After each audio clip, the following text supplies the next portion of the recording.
Microbrands, depending on how you look at them, are now famous or notorious for using citizens' budget caliber Miyota movements. Does it make sense for these smaller brands to upgrade to a Swiss caliber? Rod Salvador says, very nice, been looking for a way to support the Filipino watch industry.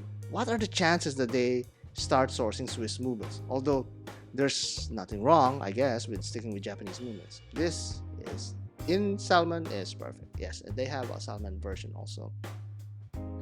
Hey, who knows? Maybe if somebody offers them a reasonably priced Swiss caliber for their next new watch, why not? It's not that hard to get a Selita caliber. So many micro brands have been doing that for the longest while. For a bit of context, Selita is the more renowned Swiss caliber that's really available at the moment virtually everywhere. They've taken the movement market from ETA ever since ETA went Swatch exclusive. A stock SW200 will cost about $35 to $40 on the dropshipping websites that many stay away from, like Baltimore Snows. A reasonable alternative is to go Asian inside, with Citizen and Seiko having a stronghold in this segment.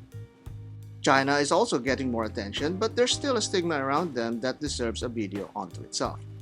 These Asian calibers will typically retail at about $25 in the bargain bins. That's about $10 to $15 difference that could easily deflate the cost of a watch. Source these the most direct way to the factory, and you could be looking at a significant saving that would make you think twice about the fans yelling "Swiss movement, please." However, there is a big incentive in listening to these demands.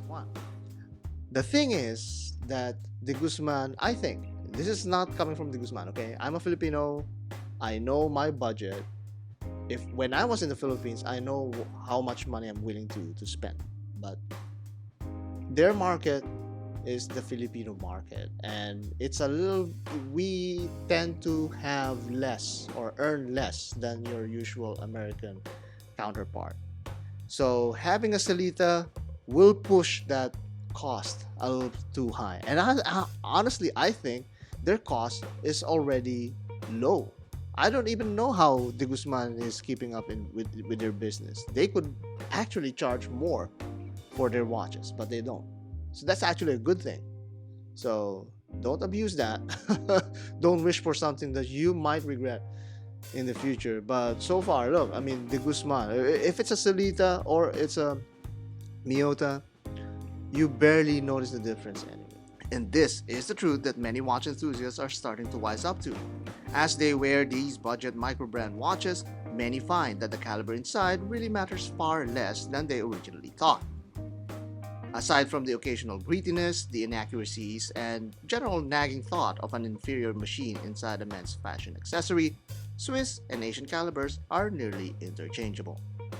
The more a person is conscious of how much less the watch breaks the golden $500 mark, the less the caliber inside matters. This includes the service consideration. For me, with a watch collection that's more than 10, you barely notice that. Believe me, I've never serviced any of my watches as of yet, even though I'm willing to do that. And if one of those micro brands that I have in the drawer there breaks down, I would still wear them. I wear an Omega that's broken down for years, and I don't have the guts nor the money to repair it. But you know what? I still wear it, and so should you. It's not that movements inside are so disposable or is the least of the consideration. It does matter, but maybe not as much as we always think.